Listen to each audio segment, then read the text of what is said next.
Now, other than Justice Jackson, were there any other people you came to meet face to face? Oh yes, lots. You know, we were 800 people in the in the prosecution. I was saying prostitution, in the prosecution, and we became very close. You know, it's like being on a ship.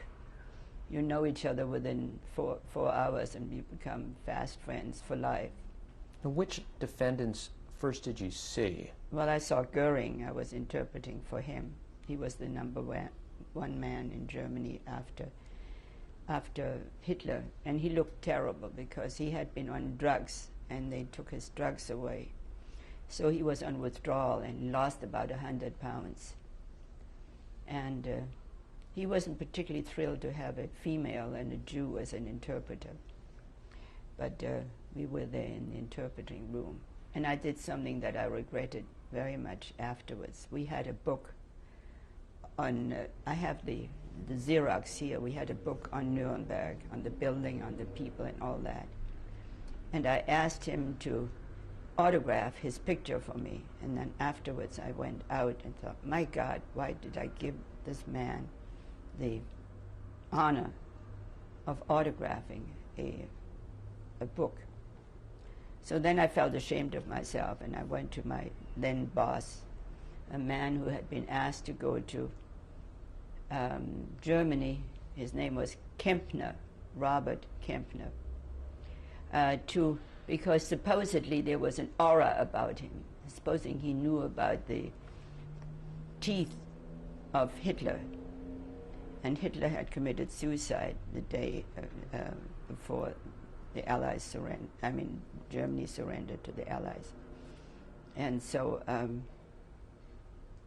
he came under this aura, and he became the head of my division. And so I said, write me something, because I'm ashamed about this signature. And so he wrote under it, to Edith Simon, who helped hang the same. Well, first place, I didn't help. In the second place, we didn't know whether Goering was going to be hanged. And Goering actually didn't want to be hanged. He wanted to be shot like a soldier. But the soldiers were hanged too, the generals.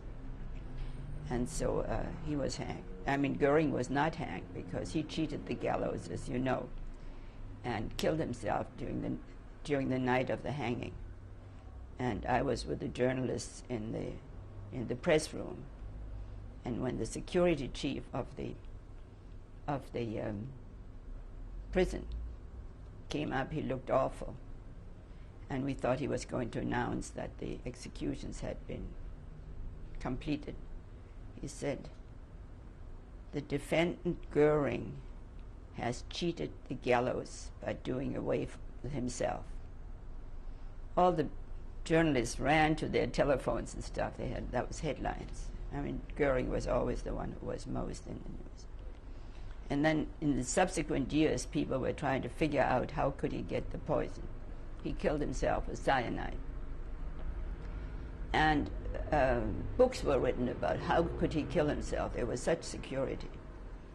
And then somebody came up with a theory, which was not really very well proven, that he had hidden a poison capsule, a cyanide capsule, in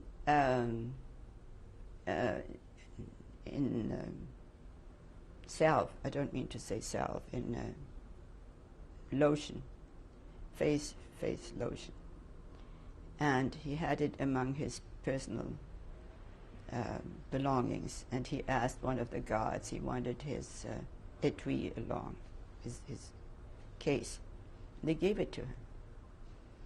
And then he killed himself. His timing was absolutely flawless.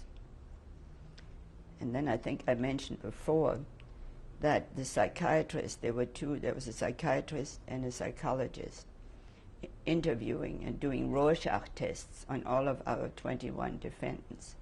And actually he said about Goering that the Rorschach test was black, and on it was a red dot. And Goering flipped it off, tried to flip it off.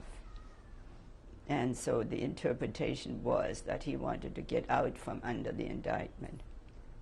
But anyway,